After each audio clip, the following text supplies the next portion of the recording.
പിന്നെ നമുക്കേ pepper chicken എങ്ങനെയാണ് ഉണ്ടാക്കുന്നത് നോക്കിയാലോ. ഈസിയാന്നേ. കടയിലൊക്കെ വാങ്ങിക്കുന്നതിൽ അതിൻ്റെ പൊടിയും കാര്യങ്ങളൊക്കെ കിട്ടും. പക്ഷേ എളുപ്പത്തിൽ നമുക്ക് ചെയ്യാവുന്നതേ ഉള്ളൂ. ഇത്രയേ ഉള്ളൂ. നന്നായിട്ട് ചിക്കൻ കഴുകി വാരി എടുത്ത് വെച്ചേക്കണം.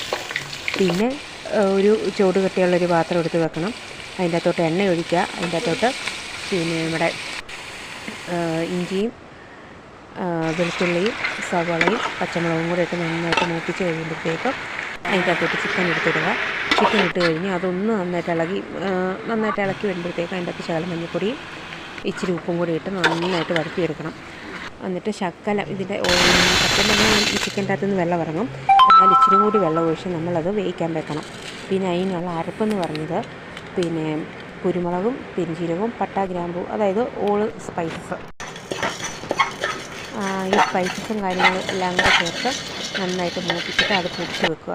ചിക്കൻ നല്ല വെന്ത് വരുമ്പോഴത്തേക്കും അതിൻ്റെ അകത്തോട്ട് ഈ സ്പൈസസും കൂടെ ഇട്ട് നമുക്ക് നന്നായിട്ട് ഇളക്കണം. ഇളക്കി അതിൻ്റെ ഗ്രേവി എല്ലാം കൂടെ ഒന്ന് പറ്റിച്ചെടുക്കണം. പറ്റിച്ചെടുക്കുമ്പോഴൊക്കെ വരുന്ന ഒരു സ്മെല്ല്. പിന്നെ നല്ല കുറുകി വരുമ്പോഴത്തേക്കും മല്ലിയില ഇടണം. സംഭവം എൻ്റെ കയ്യിൽ മല്ലിയില ഇല്ലായിരുന്നു. പിന്നെ ചൂട് ചപ്പാത്തി, പിന്നെ പൊറോട്ട, സൂപ്പർ കോമ്പിനേഷൻ. എല്ലാവരും ചെയ്ത് നോക്കണേ. ടാറ്റാ.